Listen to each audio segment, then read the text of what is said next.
Bismillahirrahmanirrahim. Assalamu alaykum, hürmetli körümeller. İstiklal kündülük haberlerini görüşünü kızgın karşılamız.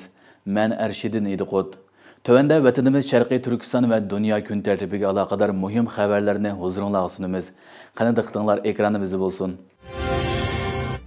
Avustraliya bilan Angliya o'rtaq bayonotida Uyg'ur masalasini tilga oldi.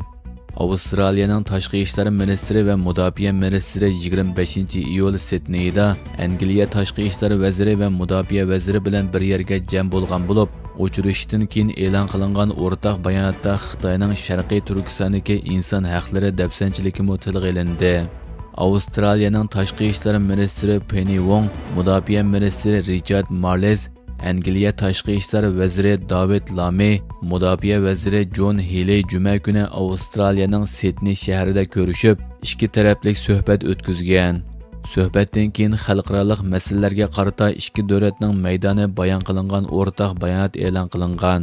Mazkur bayonotda Xitoyning dengiz rayonidagi zo'mgarlik harakatlari, Sharqiy Turkiston, Tibet va Hong Kongdagi inson haqlari dafsanchiligi, Rossiya-Ukraina urushiga 3-davlatning qo'l tiqishi, Isroiliyaning G'azzadagi insoniy yordamga to'sqinlik qilishi, Isroiliyaliklarning G'arbiy qirg'oqdagi qonunsiz yerlashish qilmishlari, Isroiliya Eron to'qinishi qatorliq turli xalqaro masalalar tilga olingan. Bayonotda Tayvan bo'g'ozining tinchligining alohida muhim ekanligi, ikki tarafning har qanday bir davlatning navbatdagi vaziyatni o'z oldiga o'zgartishiga qarshi turganligi ta'kidlangandan sirt, Xitoyning inson haqlari dafsanchiligi masalasi mo alohida tilga olingan. Uyg'urlarga aloqador qismida Xitoyning Uyg'urlar va Tibetlarga ziyonkashlik qilish, xohlagancha tutqun qilish, ularning diniy e'tiqod, madaniyat, ma'rif va til yoziq jihatdagi huquqlarini va erkinligini dafsanda qilish qatorliq qilmishlarga qarata ministrlarning o'rtaq andishisi qayta ta'kidlangan. Şunun bilan birga ularning bu yil 2-oyda Tayland hukumatining 40 Uyg'urni Xitoyga majburiy qaytarish masalasiga cho'nqur ko'ngil bildirganligini bildirgan. Avstraliya bilan Angliya bugun yana Avstraliya, Amerika, Angliya 3 taraf bexatarlik sheriklik munosabati kelishimini tixmo kuchaytirish va'dasi ta'kidlangan yangi shartnoma imzolagan. Muddati 50 yil bo'lgan mazkur shartnomada yadro energiyalik suv osti paraxodini o'rtaq taraqqiy qildirish nishonlangan. Amerika TikTok haqida Xitoyga shart qo'ydi. Amerika Savdo ministri Howard Lutning Xitoyning qisqasin hambaharlash supsi TikTok haqida to'xtalib, agar Xitoy rejimi TikTokning Amerikadagi mulozimatining sotilishini tasdiqlamasa, mazkur supining Amerikadagi tijoratining to'xtatilganligini, ByteDance shirkatining 17-sentabrdan burun TikTokning Amerikadagi mulozimatining qo'ldan chiqarishi kerakligini ta'kidladi. Amerika ovozining bu vaqtdagi xabarida qayd qilinishicha, Howard Lutning 24-iyul CNBC kanalining ziyoratini qabul qilganda, Amerika hukumatining cho'qim TikTokni kontrol qilishi kerakligini ta'kidlab, bu qarorni chiqarib bo'ldik. Biz 100 million Amerikalikning telefonda Xitoyning kontrolligidagi bir narsaning bo'lishiga yo'l qo'ymaymiz degan.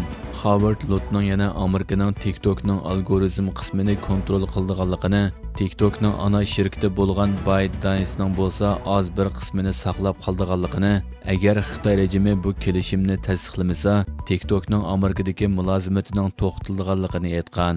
Xitoy tashqi ishlar ministrligi bayonotchisi juma kuni muxbirining bu vaqtdagi savoliga duch keldi. Ammo u savolga javob berishdan o'zini qochirib, Xitoy rejimining bundan ilgari mazkur masaladagi maydonni bildirib bo'lganligini aytdi. Navbatda TikTokning Amerikadagi abonentlari 170 millionga yaqin bo'lib, uchur bexatarligi masalasi izchil andisha qo'zg'ab kelgan. Amerikaning bultur ma'qullangan aloqador qonuniga asosan Xitoyning ByteDance shirkati TikTok supsining Amerikadagi mulozimatini xohlagan bir Amerika shirkatiga setib berishi, aksicha bo'lganda bu yil 19-yanvarda Amerikadagi tijoratining to'xtatilganligi bekitilgan edi.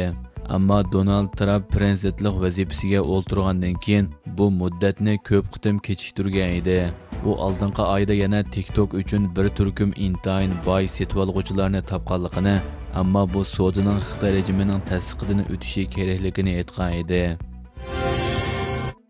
Turkiya Suriyadagi jiddiychilikni tinch yo'l bilan hal qilishga chaqirdi.